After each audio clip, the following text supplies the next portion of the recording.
This episode is brought to you by Paraswap, the leading aggregator to find best prices across various DEXs. You'll hear more about them later in the show. That experience, the insight came to me that in many of these circumstances, we have tremendous hope that a treatment would come up, but unfortunately lack the capital to be able to actually advance that treatment into patients.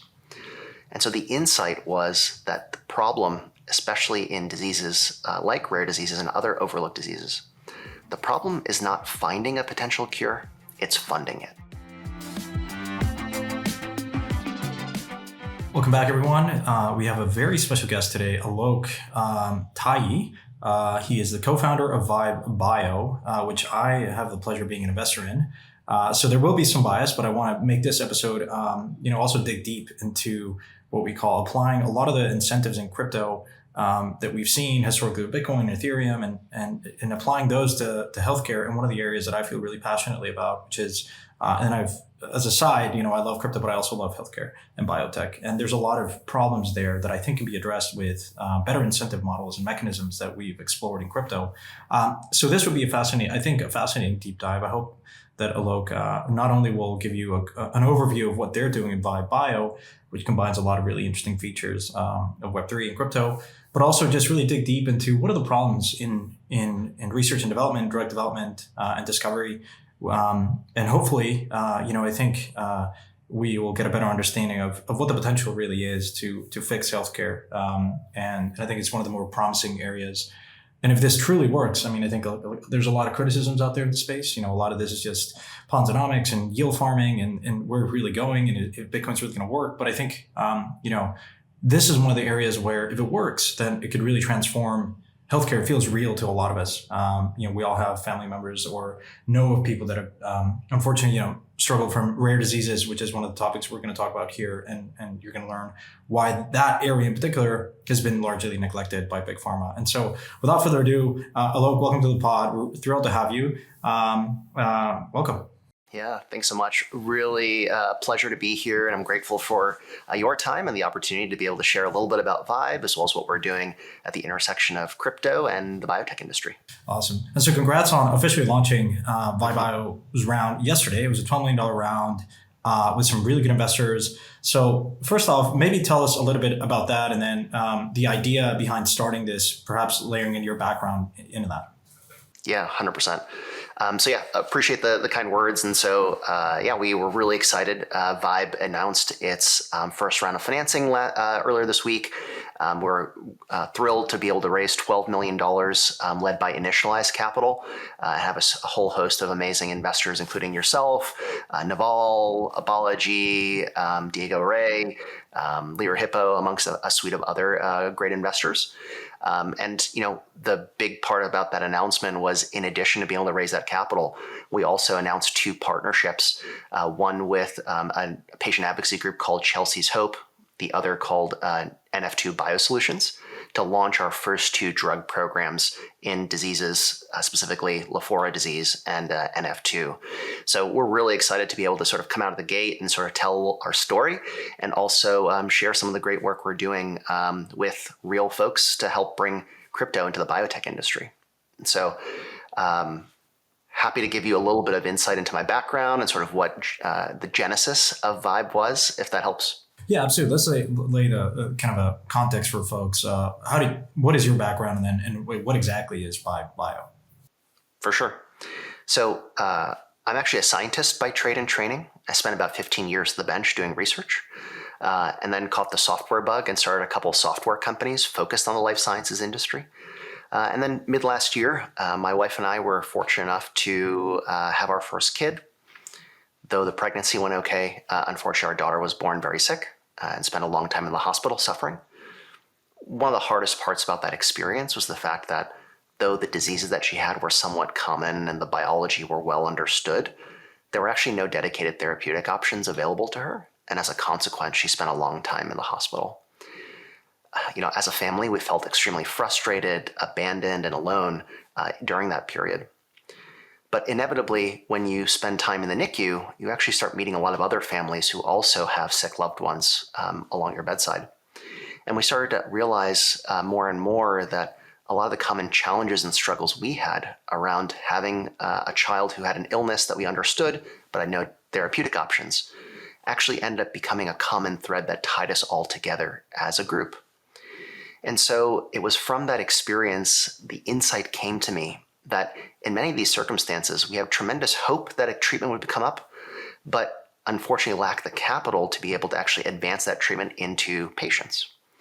And so the insight was that the problem, especially in diseases like rare diseases and other overlooked diseases, the problem is not finding a potential cure, it's funding it. Mm-hmm. And so it was that kernel that led me to start Vibe Bio last year with my co-founder, the inimitable Josh Foreman. So Josh and I started Vibe Bio to be able to help bring a new approach to developing treatments initially focused on rare diseases. And Vibe Bio is a community of patients, scientists, and partners that help identify and vet potential treatments initially on rare diseases, and then fund them using cryptocurrency token sales. And so when you juxtapose how families today try and tackle this problem, the president and founder of NF2 Biosolutions, for instance, had to run multiple 5Ks just to be able to raise enough money to advance treatments for that neuro-oncology indication. And so today, for the 1 in 10 Americans who suffer from a rare disease, we hope to be able to develop a new approach by which we can actually put the patient in the driver's seat, not profit or politics when it comes to drug development. That's fascinating. And so maybe for a skeptic out there, they might say, wait a minute, well, there's a lot of VCs out there that are investing in biotech. And what is their role and why have they not jumped into the opportunity that you're seeing here? Yeah. And, I think that it's really important to keep in mind here that there's no explicit sort of villain or, anyone with ill intent usually. I think those are sort of rooted out pretty quickly in the biotech industry. Mm-hmm. I think in the context of how biotech companies operate, especially when you're VC backed, first off, over the past 20 to 30 years, a lot of the exciting innovation in the life sciences industry has shifted from bigger pharma companies to a decentralized network of emerging biotech companies. Now, when you're an emerging biotech company, however, even if you're VC backed, you'll always have capacity and resource constraints when it comes to developing your technology into a working medicine. So what ends up happening is that any rational leader or manager will have to start to prioritize where they allocate their limited capacity and their novel technology. And so naturally what ends up happening is they prioritize the largest disease areas, which also represent the largest economic opportunities, and therefore increase the overall NPV of their organization. That focus on just 1 to 2 disease areas requires them then to deprioritize the next dozen. And that decision, when integrated across the few thousand biotechs that are out there, lead to, unfortunately, herd mentality. So you have the entire industry focusing on a modest to small subset of diseases, while the balance, like rare diseases and other overlooked domains, though they have good economic opportunities and have tractable science, unfortunately don't get as much love. And so I think this is a facet of how the life sciences industry operates that just unfortunately leads to a measurable amount of diseases being overlooked. Now, if it was any other industry, we'd be okay with that because it just means that, if I'm building Salesforce and Salesforce can't be applied to the construction industry, then, the construction industry would just be a little bit less efficient per se. But in this segment and domain, it reflects in the fact that, unfortunately, people suffer and in many cases die as well. And so it was from that certain context where there's, $40, $50 billion a year invested in biotech venture in a given year, very small portion of it sort of early stage innovation and venture that motivates us to think about creating a new approach when it comes to the biotech side of the equation. Yeah, absolutely. So you mentioned that 1 in 10 actually has a rare disease in America, at least. Of course, this is scattered across a number of rare diseases, and it's not, which I think is part of the problem here, which is it takes up to north of $1 billion, up to $2 billion to develop a drug, and the probability of developing a drug is sort of, you apply like this sort of decision tree model, is quite low. And so in that context, maybe elaborate more on how Vibe Bio, in what particular area are you most focused on, and how do you kind of, you've raised 12 million, that's not $1 billion. And so how, maybe explain to listeners how this will actually work. What are the areas that you're mostly focused on in the drug development kind of R&D phase. For sure. If it's all right, I'd love to just take maybe one quick step back and put you in the shoes of a family who's just been told their child's been diagnosed with a rare disease, and sort of give you a sense of kind of how they approach it today, and then sort of how Vibe Bio dovetails. So, Please. If you're a family member of a patient who's just diagnosed by a rare disease, the doctor informs you that though we understand the disease, that there are no treatments, I'm sure you can appreciate it's a very emotional and difficult time. Obviously, the first instinct is to go and try and beg biotech and pharma companies to work on your disease area. But as we discussed, that often doesn't lead to much. And so the result for many of these families is basically, on one hand, billionaires and their generosity, or bake sales and the volume on the other hand. And so many of these groups, for which there's now, according to a recent report from RareX, over 10,000 different rare diseases, a clear challenge where, unfortunately, we believe there needs to be a better option that's different than billionaires and bake sales. And so that's the context within which we're trying to come into the fold. So in terms of the approach, one of the few things I'd like to highlight here around rare diseases specifically is the fact that though the patient population is somewhat smaller, you'll also see a substantially lower cost to actually be able to develop and advance the therapy in this space. So first, when it comes to these smaller to modest-sized disease areas in terms of patient population, you end up actually needing maybe only a few $1 million or maybe $10 or $15 million to actually get a medicine through some of the more difficult stages of drug development, as opposed to the hundreds of millions of dollars required in some larger disease areas like, say, cardiovascular disease or cancer. So I think that's one really critical takeaway here, is that in addition, even though the patient population is smaller, the costs to actually develop a medicine are lower.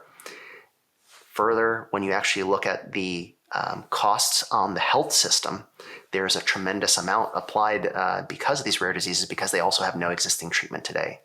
So there's, I think, a unique opportunity for us to be able to bring these medicines to market quickly in comparison to the current system. So, in terms of Vibe Bio, the approach that we take is we think that every patient that has a life-altering disease, no matter how rare, deserves to be part of a community and have the power to pursue a cure. So what we do is we're building this community of patients, scientists, and partners that help identify, vet, and then fund these different drug development programs in innovative ways. So as I mentioned earlier, we're going on actively partnering with patient advocacy groups that currently are focused on a given disease area. Using their know-how and their insight into the disease, the science, the scientific leaders, the medical KOLs, etc. Many of these groups are now putting forth proposals to the DAO that structure the study of a specific potential medicine for their disease. And so the goal here is to empower these patient communities, those who truly understand the disease and have the most incentive to see it solved, put forth a proposal around running a clinical trial, doing preclinical testing, manufacturing, etc., to help advance and develop that medicine. Once that proposal comes to the DAO has a community of scientific experts and drug development veterans who help evaluate and stack rank those proposals based on scientific merit, clinical facets, safety, regulatory, etc. And then we subsequently empower the community to then approve funding for those ranked proposals. So we leverage the token, the Vibe token, which is our governance token, to be able to raise some capital through external investors, as we just alluded to, but also grant those tokens to those community members such that the patients can truly be in the driver's seat of setting priorities and allocating that capital. So that's sort of the overall mechanics of kind of how Vibe works today. And to answer your other question in terms of drug development longer term, I think very much so there's a lot of capital that's required to develop a suite of medicines. But I think even, again, just a few $1 million to be able to advance a medicine to show that it works in a human, for instance, allows us to make tremendous progress and then potentially partner that medicine with an existing institution or raise more follow-on capital from traditional sources as well. And so that's, I think, a big part of our model, which is to say we want to plug in neatly into the existing regulatory and drug development infrastructure, but ensure that actually the patient is at the center as opposed to profit or politics. Yeah, absolutely. And so just, I guess historically, for my curiosity and just the listeners, How much of existing treatments for rare diseases, neglected diseases, has happened in this manner? Meaning, advocacy groups of people that are affected by it actually put forth some modalities or some like interesting research, and then that gets picked up by big pharma. How is that the norm, or is this kind of a pioneering model that you're developing? It's an awesome question. And to be candid, we're drawing a lot of inspiration from how other communities have actually started to develop medicines for the diseases they've cared about over the past half century. For example, the vaccine for polio, the treatments for cystic fibrosis, forms of hypertension, Pompe's, etc., were actually therapeutics that were pioneered by communities that came together when existing centralized institutions were focused elsewhere. They formed a charity, a community, and then raise capital, at least philanthropically, to be able to invest in these drug development programs. So I think the most canonical example is the work that the Cystic Fibrosis Foundation has done over the past 30 or 40 years to develop treatments for CF. The interesting thing about this is also, I think, highlighting the unique insight that communities and patients themselves have. When CF sort of first became a really well-known disease, despite its size, there were only 20 or 30,000 patients known in the United States and globally. But as the Cystic Fibrosis Foundation started to assemble their community, identify potential patients, and raise hundreds of millions of dollars to invest in drug development, they were actually now finding that there's actually more than 250,000 patients that suffer from cystic fibrosis. There's this natural growth that ends up happening once there's awareness and also once there's a therapeutic. So in the case of CF, the Cystic Fibrosis Foundation invested in a company called Aurora Biosciences, which was then acquired and today is actually Vertex Pharmaceuticals, which is a $60 billion plus market cap company that does about $4 billion in top line, all from the cystic fibrosis medicines that they've developed, many of which were actually invested and developed and funded by the Cystic Fibrosis Foundation. So when you look at the work that they've done, the March of Dimes in terms of developing the vaccine for polio, Martin Rothblatt, who was actually the founder of SiriusXM, who then started United Therapeutics, John Crowley, who started Novozyme, as well as now Amicus Therapeutics to treat his children with Pompe's. You see this common trend where, again, when communities come together and patients have a high unmet medical need, legacy institutions are focused elsewhere. These communities become powerful sources of identifying the science and the capital to be able to push them forward. We just hope to be able to learn from that success and put that model on steroids. Yeah, so and just again, this is not a criticism, but when you say most big pharma is kind of focused on developing another treatment for erectile dysfunction or whatever, which is a problem, but on the grand scheme of things, we don't need another Viagra in the market. We need more dollars to go fund rare diseases. I mean, is that like a fair statement? Yeah, I think I'll be maybe a little bit, I'll massage the statement a little bit if it's okay with you. What I'd say is that, if you put yourself in the shoes of a pharmaceutical company that has an obligation to shareholders in terms of delivering a return on investment, they have to make very calculated decisions that focus them on specific disease areas which will have a high economic return, but also have lower risk in terms of their development. And so that's one of the other challenges in this space. It's like a bit of a catch-22, which is for existing disease areas that we know about that have large market opportunities and a well-established clinical and regulatory pathway, it makes a lot of sense for new technologies to be applied there and pharma to focus. But the challenge with rare disease, as we just discussed, is that there are no existing treatments today. And as a consequence, when there's no existing treatment, it's also unclear what the bar is that you need to cross in terms of getting a medicine potentially approved and accepted by the community. So there's also this component of risk that also I think gets factored into the prioritization for many of these institutions. And I think it's safe to say that the current drug development infrastructure just wasn't built to focus on rare diseases specifically. So our hope at Vibe Bio is to build a community of patients, scientists, and partners to help identify and vet potential treatments for rare diseases and fund them in innovative ways, such that we can scalably and sustainably pursue treatments for rare diseases using the DAO model at its core. What has been the reception of the scientific community? The scientists, maybe comment on who's actually involved, who's doing the vetting, and what's been the reception of a lot of these researchers and scientists? to your model? Yeah, absolutely. So what I'll say is that this has been one of the most the easiest projects I've ever had to work on and build, because such a large portion of the industry, despite what's talked about in the press, I think truly cares about the patient and also wanting to work on programs and projects that will have a shot on goal. And I think in many cases, even inside an innovative biotech, it takes many years and tens to hundreds of millions of dollars to even get to the point where you're starting a clinical trial. In our case, we can actually move in a much faster pace because we're partnering with patients directly and are able to also bring in existing intellectual property and medicines that are closer to that point. So the reception has been extraordinarily wonderful. Can't mention any names at the moment. We'll be doing some additional discussion on that soon. But we've got folks who have brought multiple drugs to market, including drugs like Spinraza, have participated in bringing Brineura to market as well. And these are hundreds of millions, if not billions of dollars of medicines that have been developed by these individuals coming to the forefront. We're also actively building a scientific advisory board that has some of the most leading experts in neurology and our Nobel laureates, et cetera, at the table. And I think what motivates every single one of these individuals, again, is the opportunity to be proximal to the patient, the opportunity to now bring their know-how and expertise to the table to be able to advance a candidate medicine that truly can not only get into the clinic, but then has a clear line of sight to approval, and at the end of the day, have an impact.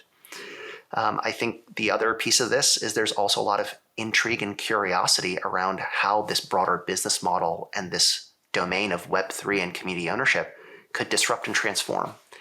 We've got some really innovative and wonderful individuals who have been part of some of the most canonical biotechs here in Boston, for instance, Millennium Pharma, Infinity, Decibel, Thrive Earlier Detection, et cetera, that are actually also part of some very prominent biotech VC firms who are participating in this process because they see an opportunity by which this broad swath of disease we can actually potentially pursue. So, I think the uptake has been great.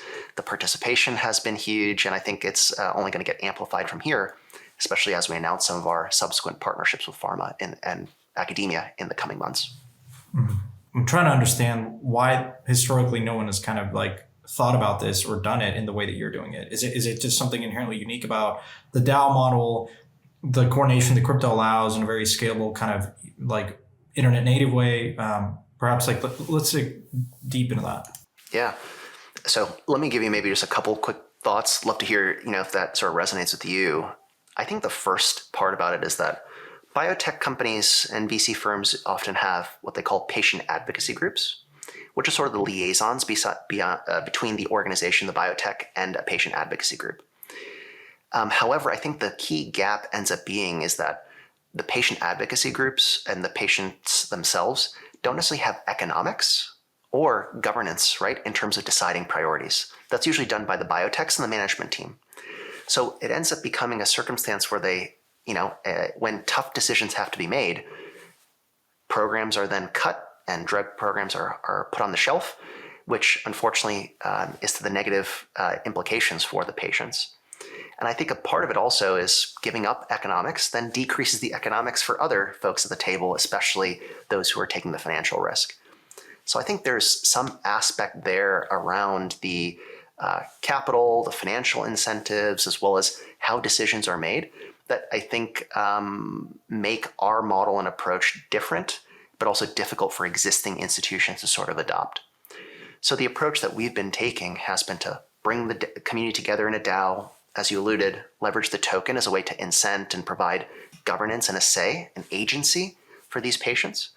But then once a drug program is actually approved, the actual funds from the DAO then actually go into a dedicated C Corp biotech that has economic ownership from the DAO, as well as these patient advocacy groups. And we believe that to be really critical because when you also give them skin in the game and ensure that they can see part of the upside in that drug program, it then ensures that they're committed with you, whether it's finding the scientists, working with regulatory authorities, which is super important, as well as even finding patients to enroll in a trial. So I think our innovation, both in terms of how we make decisions, but also the economic structure, I think are facets that are highly differentiated and just sort of go against the grain in terms of the current incentive structure in the industry. Yeah. How do you, so you've raised this capital, you have maybe 10 different, hundreds of, or thousands of rare diseases. How do you prioritize this? For sure. Well, I think the key part of Web3 is to ensure that it's done in a decentralized, community-driven way. So when I say we or I really mean the DAO as a whole, as opposed to myself. Mm-hmm. And I think the approach that we take here is that I think there's this healthy tension that we have to keep. I think anyone out there who's going to be part of the Vibe Bio community is going to want to see every drug have a shot on goal and every disease have potential to be treated. But at the end of the day, we need to be ensuring that the capital we're allocating is going towards programs that have the highest potential and the highest patient impact. Also such that if it's successful, we can return capital back to continue reinvesting into new programs. And so that tension is between the humanity and the altruism that the Vibe Bio community has, but also ensuring that we're meeting certain scientific, regulatory, and safety expectations. Mm-hmm. So the approach that we take is to empower communities with tokens, patient communities specifically, enable any token holder to put forth a proposal around advancing a candidate medicine into a clinical trial. Whether it be, say, the manufacturing aspect or the clinical trial itself or preclinical testing, but then ensure that after those proposals are provided to the DAO, that we have a team of experts who are sort of reviewing them and ranking them. So what we do is we evaluate things like, the regulatory pathway, the clinical development plan, the manufacturability, even the financial plan related to the capital that's being requested. If they're asking for 10 grand to do a 10,000 person clinical trial, there's probably a mismatch there. And so we have deep domain experts whose responsibility isn't necessarily to say yes or no, but instead to render their expertise, just as they would in any other drug development circumstance, to ensure that proposal is properly structured and also vetted for being the best possible chance for a medicine to get to market and to patients. So we think that diligence step is really critical. And then once that diligence step is complete, they'll have ranked and create a stack essentially of those final proposals with the highest potential, highest impact programs at the top, and then cascading from there, such that whatever funds are approved or available can then be allocated sort of top down as a consequence. So it becomes a community-driven approach that allows experts to help weigh in to ensure we're making good decisions, but then empowers then experts on the back end, once the community approves, to be able to do the drug development work on a day-to-day basis. So I'm an investor. I get tokens, but I have no domain expertise. As much as I love this, I'm not the most competent person to vote on the merits of these proposals.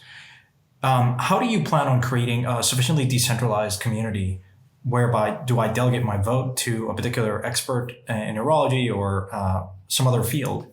And what's the incentive for these scientists and researchers to participate? Are you granting them tokens? Are they investors? Are they buying these tokens? Or I'm just kind of curious how because a lot of what we've seen in these DAOs, is a high degree of concentration. And oftentimes a lot of these people are voting with their feet if they are even showing up. And so participation is pretty low. In this case, there's a lot of motivated people, but may not have the expertise or qualifications to vote on the merits of these proposals. Yeah, I think you hit a really important point there. And I'd say when it comes to how we try to engage with a broader pool of participants, delegation, I think, is a really critical facet of that. In terms of just patient advocacy groups alone in the United States, there's tens of thousands of them. Globally, it's many multiples of that. And so it empowers, and in the life sciences industry across the globe, there's something like 13 million people who participate in the life sciences industry today. Mm-hmm. So as we try and build the largest collective of patients, scientists, and partners, I think there's an opportunity for folks like yourselves and other token holders to be able to delegate their vote to those tens of thousands of patient communities, millions of sort of scientists as well in the ecosystem, to help ensure that they're bringing their insights to the table as well.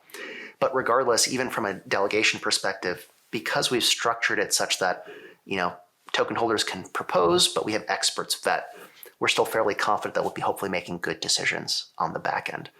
But, I think it's safe to say that DAO retention and engagement is still an open question in the industry. But I hope, as you mentioned, that the commitment and the conviction and the fact that this topic hits close to home to so many keeps people engaged on an ongoing basis. The other thing I'll just quickly add is that, when Josh and I think through the mechanics and the governance scheme here, I think also ensuring that we're focusing people's time and focus on specific time points when these proposals are supposed to be submitted, reviewed, and then approved, I think also helps focus people as opposed to having this continuous stream of decision making. And so the scientists that we work with are paid through tokens, such that they're also incented for the long term, and can carry some of the upside that comes with the community being successful as well. Yeah, absolutely.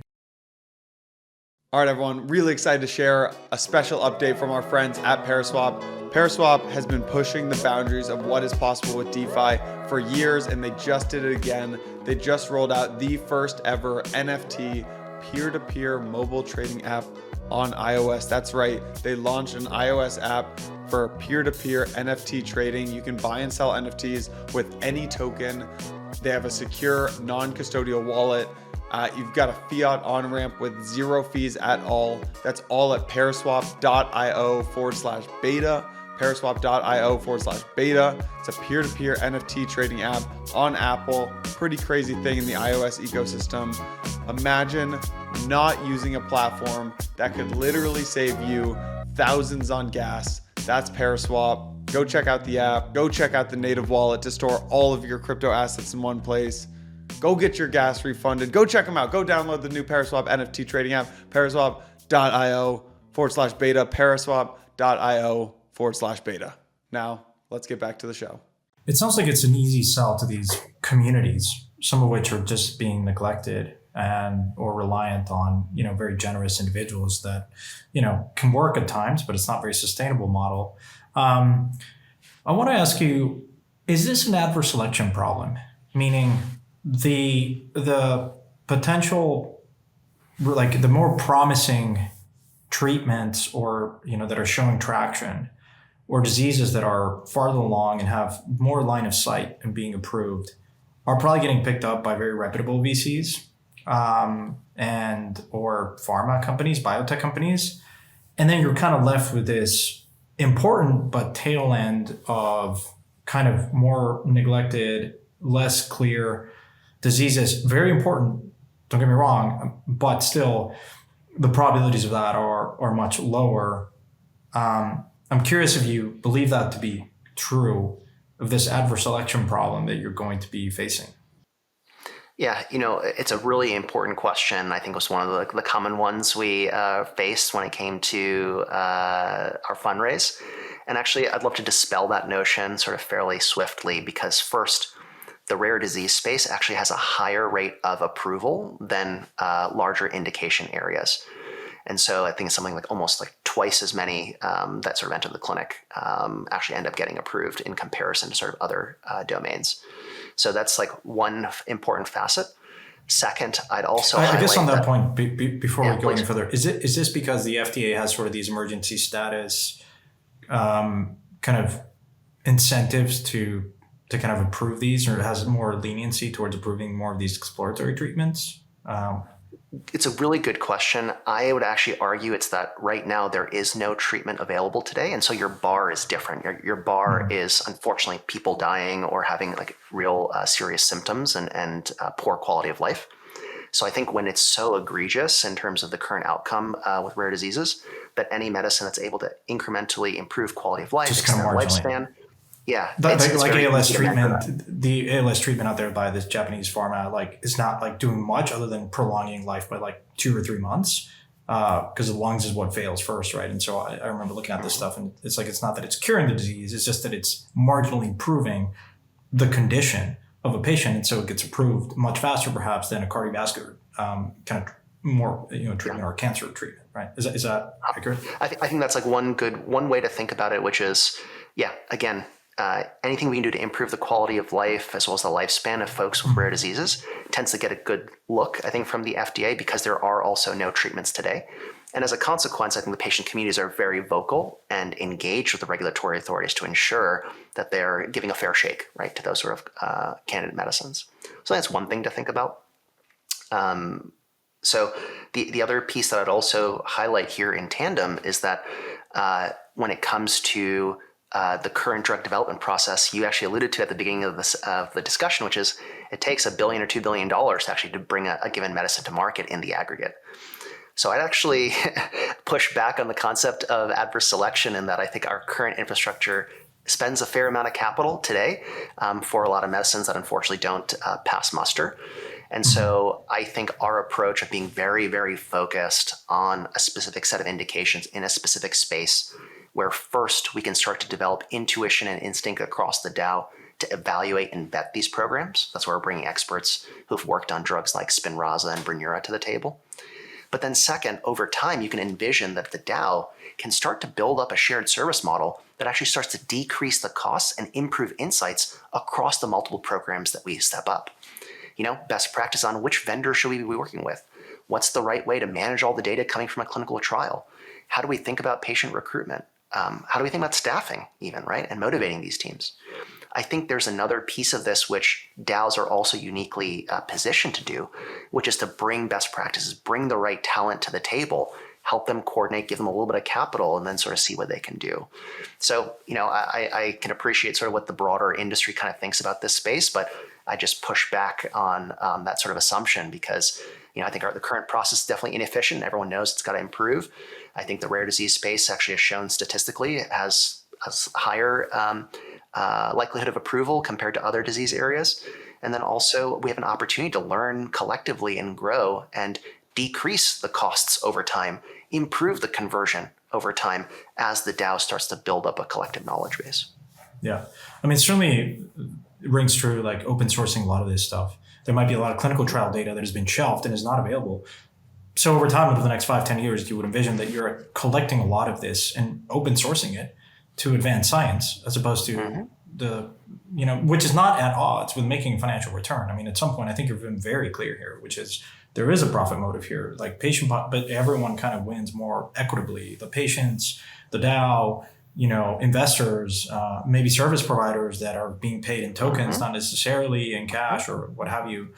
So that certainly kind of rings true. I guess I want to shift a little bit of my attention into kind of what is the grand vision here? Like, where do you see Vibe Bio in the next 5-10 years? Like, do you think that you will get biotech investors, VCs, pharma into the fold, research institutions? A lot of this, my understanding, happens initially in universities.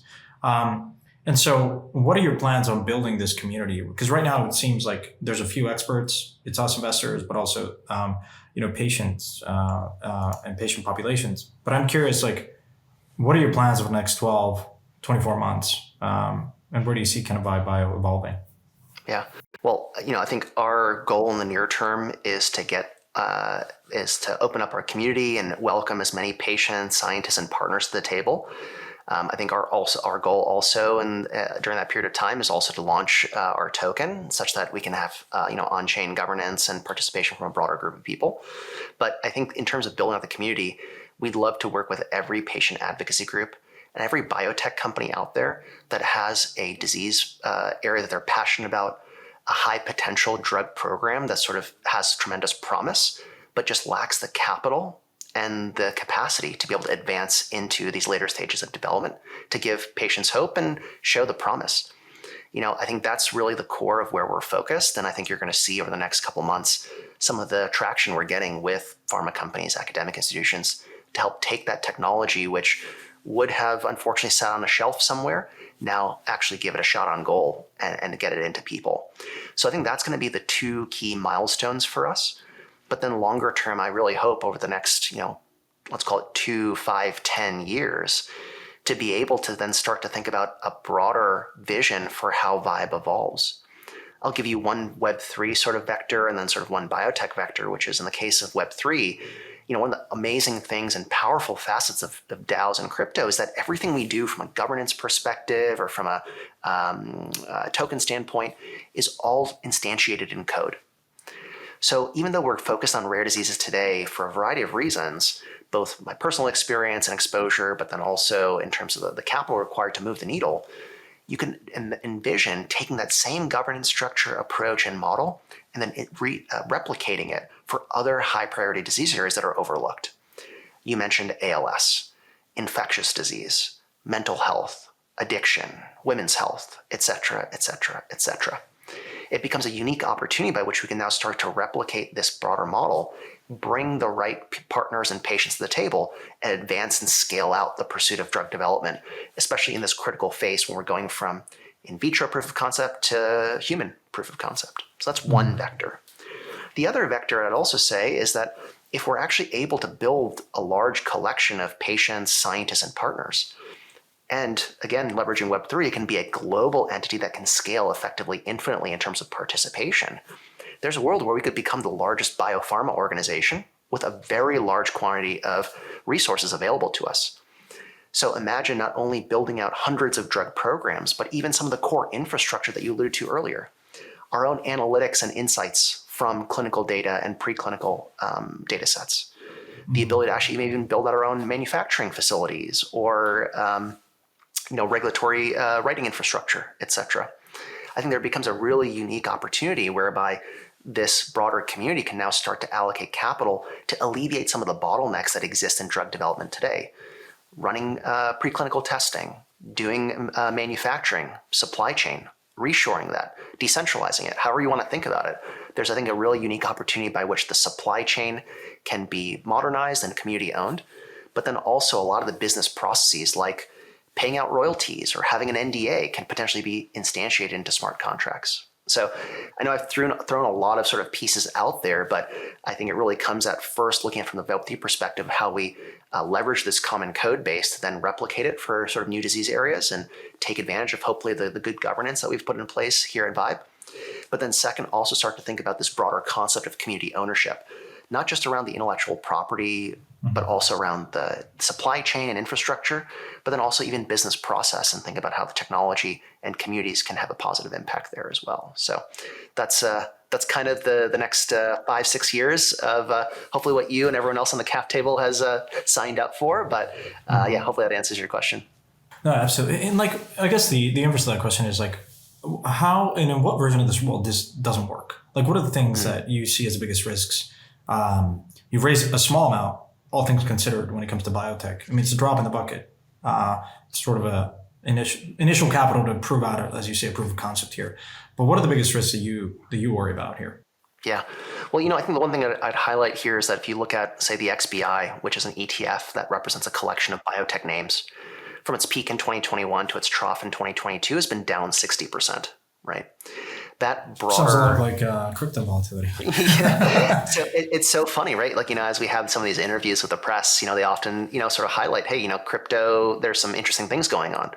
And I simply revert them back to actually, I think it's a broader macro challenge where you see high potential industries, even like biotech, which has tremendous traditional capital invested in it, also going through its own issues. And so I think I bring this example up in part because unfortunately, disease doesn't care about interest rates, first off. But then second, that challenge of raising traditional public market equity by public market equities translates into private market constraints in terms of capital. So we're seeing a lot of excitement around our model in part because we can bring a new source of capital, which is 10, 20, 30 times larger than what's out there right now in biotech, to the fold. So that's first. But second, I think to answer your question around what are the challenges we're going to be facing potentially, I think one part of it is to our early discussion, ensuring that we're going after the right disease areas and the right candidate medicines that either get approved or get picked up by existing institutions to take the last mile, to pick up the baton. Many of the successful biotech companies that are out there actually did not develop their lead medicine or their most successful medicine themselves. Millennium's a great example, which was a $10+ billion outcome to Takeda a decade plus ago. Mm-hmm. In their case, they actually bought a company which had developed a drug called Velcade, which ended up becoming the high potential program that Takeda purchased Millennium for. Mm-hmm. So I think in our case, can we actually develop medicines and make good decisions around which disease areas and which medicines we developed? can we pass on the baton, whether it be from a commercial standpoint or from a partnership standpoint, on those candidate medicines? And then most importantly, can we also build a vibrant and engaged community with the right types of stakeholders? I think it's safe to say there's a lot of different incentives that exist in the crypto industry amongst Web3 investors. And I think we want to make sure that we bring the right types of people to the table to make sure we make those good decisions for the long haul as well. So hopefully that gives you a little bit of a sense of some of the areas that we're looking to shore up and what we want to be able to de-risk, right, in the coming 12 to 24 months. Say that I have a family member, which I do. My middle sister has a rare disease. So say that there's a proposal that is set forth. I get really excited. I go out and acquire this token or ask for delegations. I want to influence research. How does that work? How do you think about you're ascribing a value to a token, and I just want to go out there, buy this token to get a proposal passed. Why not just skip all of that and somehow invest in and donate these proceeds to, or invest in a venture fund? I'm thinking more in the perspective of the user. Yeah, for sure. Well, I think let's take that last comment real quick, right? Invest in a venture fund. There's only about a dozen or so sort of venture funds that are dedicated to biotech that are out there. And I think if you are someone who's passionate about a given disease area, one, having access to that sort of fund asset class, I think is very difficult.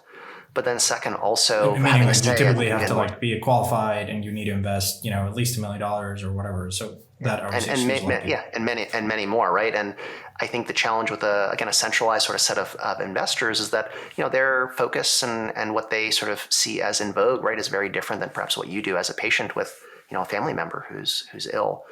So I think in our case, one, it provides a lot more scalability of access and participation and say. And I think those communities can certainly participate from a patient perspective. That's why we grant tokens for free to these patient advocacy groups. But what I'd hope is that, the way that over time, as these medicines are successful, as capital starts to come back to the DAO, and as we start to build up a relationship of doing what we say we're going to do, that there will be greater demand for the participation in this overall community, whether it be from investors, from partners, from charities, et cetera, which will continue to boost and increase the value of the token. The second I'd also highlight is that I think there's a unique opportunity whereby we could potentially leverage this technology to empower patients to not only have control and have unprecedented ownership over the drug development process, but also unprecedented ownership over their data. Right? I think one of the unique opportunities that crypto provides is the opportunity to be able to put your data on chain, make it accessible and monetizable in a variety of ways, which I think currently is done by a small subset of companies, but instead could actually be put back in the hands of patients, by which they could too earn economics, leveraging this sort of tokenized type structure. So I think there's a lot of ways in which if we can build a community, ensure that this community of patients, scientists, and partners are making good decisions and able to invest in drug development programs that are successful, there's going to be a suite of other sort of capabilities and uses for that token that'll emerge that extend into data, financing, as well as replicating this model over time to other domains as well. Yeah. Last thing I want to talk about is IP. That has been historically an area that has been challenging for healthcare. A lot of it is, big pharma might do a lot of these clinical trials. They don't share that data. They shelf the program.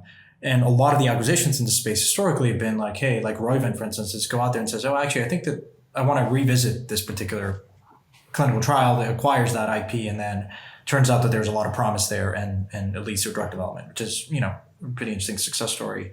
I am curious how you think about IP in this context where there's a big community element, but also you need to be sensitive. I guess maybe the broader question is, does IP matter? And if so, how do you navigate and navigate that? Yeah, how do you handle that? Yeah, for sure. So, let me give you sort of two different facets of kind of this equation. I think the first is that though the specific data might be held close to the vest by a given pharma company, chemical structure, aspects of sort of clinical trial outcomes, et cetera, are actually sort of publicly discussed. And I think when you bring together a community that has a common mission, as Bio is, to finding every cure for every community, we hope we can bring more dedicated eyeballs with the right expertise to the table on this initial intellectual property in the first place. You alluded to it earlier, which is, academic institutions, for instance, are part of the mix. But the expertise that academia has tends to be in the early stage science. If we can actually build a pool of not only scientists, but also drug development experts and patients, think about the serendipity and the opportunity to glean those new insights that can emerge as people start to collaborate and coordinate within a DAO type structure. So that's like the first facet I want to highlight. But then the second facet, as we talked about our model, once a given set of proposals are approved, the capital associated with those programs approved by the community is then goes into funding those drug development programs, which are housed within a given C Corp. That C Corp is what houses the actual intellectual property, does the drug development work, etc. And the interesting thing about it is that when you also have economics from that C Corp also held by the patient community, you have a new set of stakeholders now who have a say in what happens with that intellectual property, that data over time.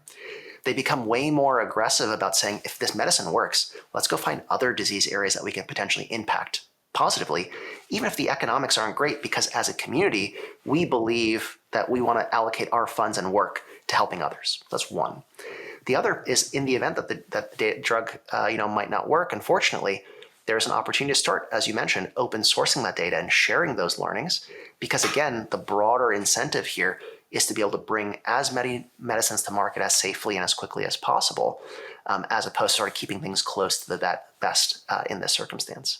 So I'll just sort of leave you with those sort of two facets of how IP could potentially play in this circumstance. And I think in terms of the constraints, a little bit less around the contracting and the technology, and more about the incentives and the expectations of the individuals at the table and the capital that's being put to work here, which I believe to be fundamentally different than sort of more traditional sources that are out there in biotech. Yeah.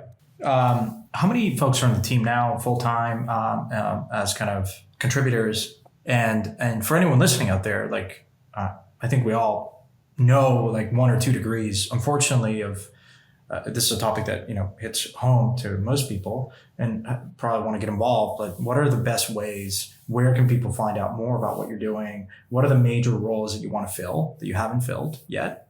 So maybe we can just go from there. Yeah. So we'd love to hear from the broader community, whether it be from Web3, from biotech, from patient communities at Vibe. And so you can go to vibebio.com. That's VIBEBIO.com, or find us on Twitter at vibe_bio. And I think in terms of the team today, we're really fortunate to have about a team, let's call it around 10 or so folks across both our technology and therapeutics functions. We've got a broader community now of probably a few dozen individuals across patient advocacy groups, scientific teams, drug development teams, as well as services partners.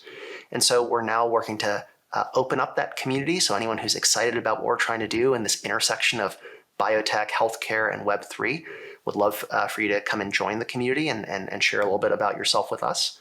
And in terms of full-time opportunities, we're rapidly hiring. Obviously, want to be able to put this capital to good work in order to help as many patients as possible and show what biotech and Web3 can do together.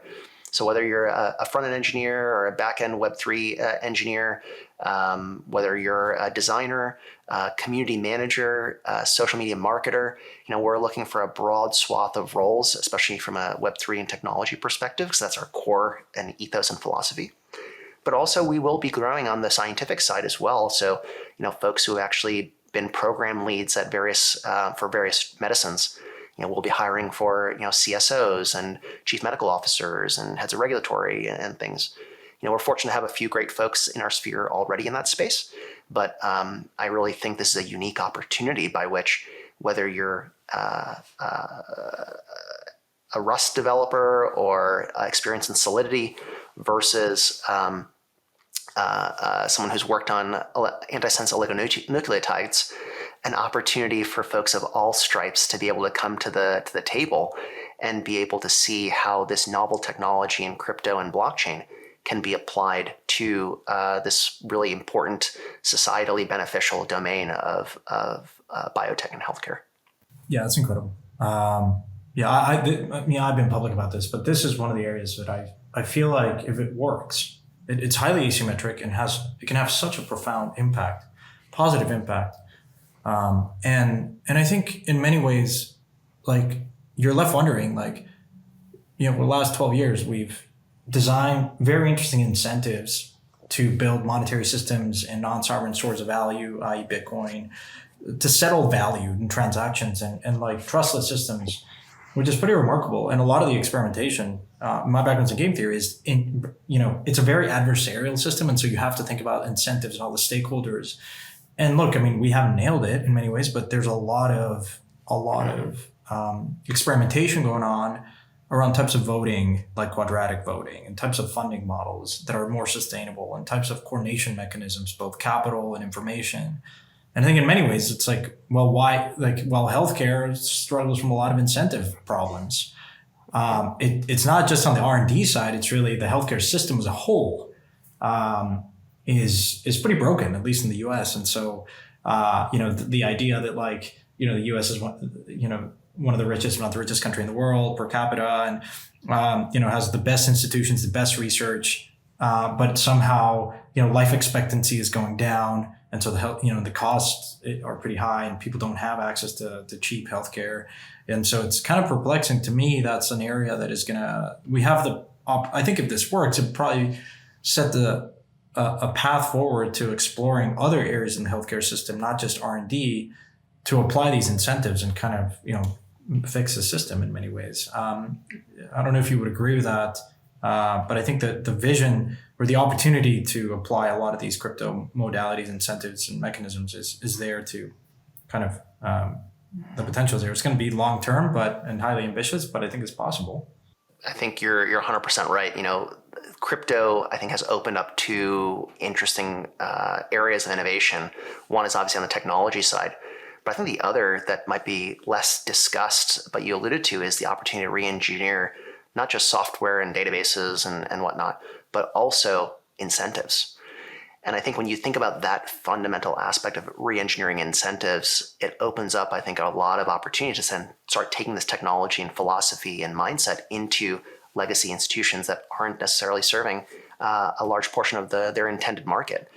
And so I think in the context of biotech, our hope here is to be able to show what this technology and set of incentives can be done specifically within our domain, but then hopefully inspire other industry-focused DAOs, what we call industry DAOs, right, to emerge that can start to think about their own incentive structure, their own ecosystem of partners, their own types of capital and uses of them to start solving other broader problems. And I think that's going to be a really impactful outcome, hopefully, of the next 1 to 2 years, which is those individuals who start to get fed up with their existing service providers or legacy institutions can now start to take advantage of these open, permissionless tools to go start something themselves. And so we hope just to be able to be an inspiration for that broadly, but also hopefully do some good in the rare disease and biotech world.